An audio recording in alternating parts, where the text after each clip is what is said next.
mana shunday xoinlar o'zining ma'naviy qiyofasini ko'rsatganda har doim. Mana bular Bekzod bu odamlarga afsuski bunaqa odamlar yo'q emas. Hozir ham menimcha juda ko'p bo'lishi mumkin. Bularga vatan hissi, bularga oila hissi, menimcha din, umuman an'ana, millat degan narsa tushuncha yo'q. Bu odamlar nafsini quli. Bunaqa odamlar bor-ku Bekzod. Bu odamlar haligi bitta fransuz adib aytgandek, bular Germaniyaga borsa nemis bo'lib ketadi. Ha. Rossiyaga borsa rus bo'lib ketadi. Angliyaga borsa ingliz bo'lib ketadigan odamlar. Farqi yo'q bularga. Bular hech qanaqa muqaddas narsa yo'q. Nafs faqat. Sotsa, o'g'irlasa, xuddi quzg'unga o'xshaydi bular. Shu o'laksaxo'r, quzg'un.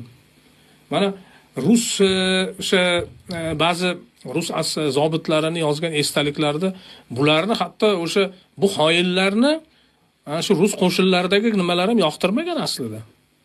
Bulardan faqat o'sha boyagi jirkanch ishlarda, o'sha xoinliklarda foydalangan. Keyin qarang nima deyapti.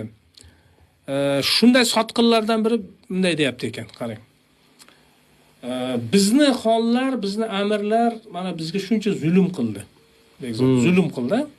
Mana masalan menga zulm qildi, meni ishlatdi, meni pulimni bermadi yoki menga bir yomonlik qildi. Endi men sotaman.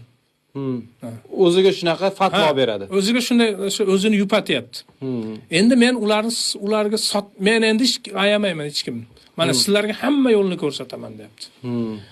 Qo'rqmanglar deb sizlar omon chiqasizlar. Men xohlagan o'sha ular quduqlarni ko'mib ketsa, men bilaman qayerdan ochib berishni.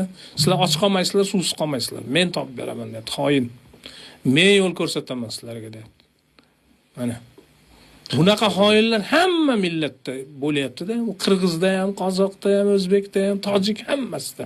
Markaz butun dunyoga. Butun dunyo. U o'risda ham, nemis hamma millatda bor afsuski. Bu bitta millat, dog'.